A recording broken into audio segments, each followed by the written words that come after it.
Panahon na naman para maghigpit ng sinturon. Sisirit na naman kasi bukas ang presyo ng gasolina. Ang detalye sa agenda report ni Che Sulit.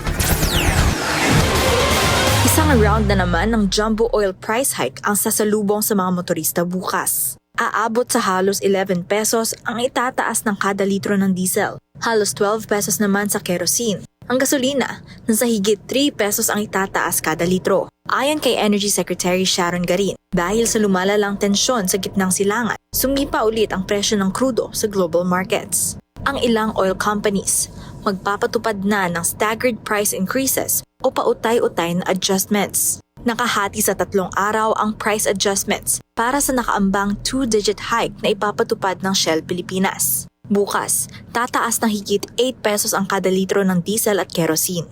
Sa Miyerkules, may dagdag na higit piso sa diesel at 2 sa kerosene. Sa Huwebes, tataas muli ng piso kada litro ang parehong diesel at kerosene.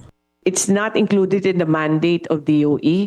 This is actually an ask from of DOE or the government to the oil companies na sama-sama tayo dito, tulungan tayo na para hindi naman masobrahang yung burden sa mga tao. Tiniyak ng DOE, steady and sufficient pa rin ang inventaryo ng langis ng Pilipinas. Muli ring nagbabala ang ahensya laban sa anumang pang-aabuso sa industriya.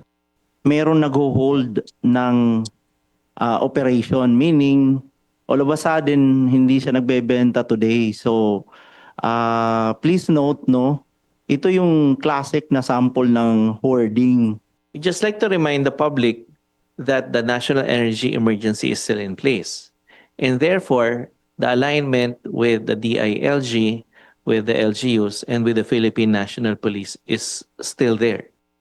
Isnusulong na rin ng pamahalaan ang pagtatayo ng isang Strategic National Petroleum Reserve na magsisilbing imbakan ng crude oil at iba pang refined petroleum products. Ayon kay Garin, layo nitong palakasin ang energy security ng bansa at mabawasan ang reliance sa imported at mahal na langis. Pagdating naman sa presyo ng kuryente, abiso rin ng DOE, posibleng umakyat ang singil ng power companies sa pagtaas ng presyo ng imported oil.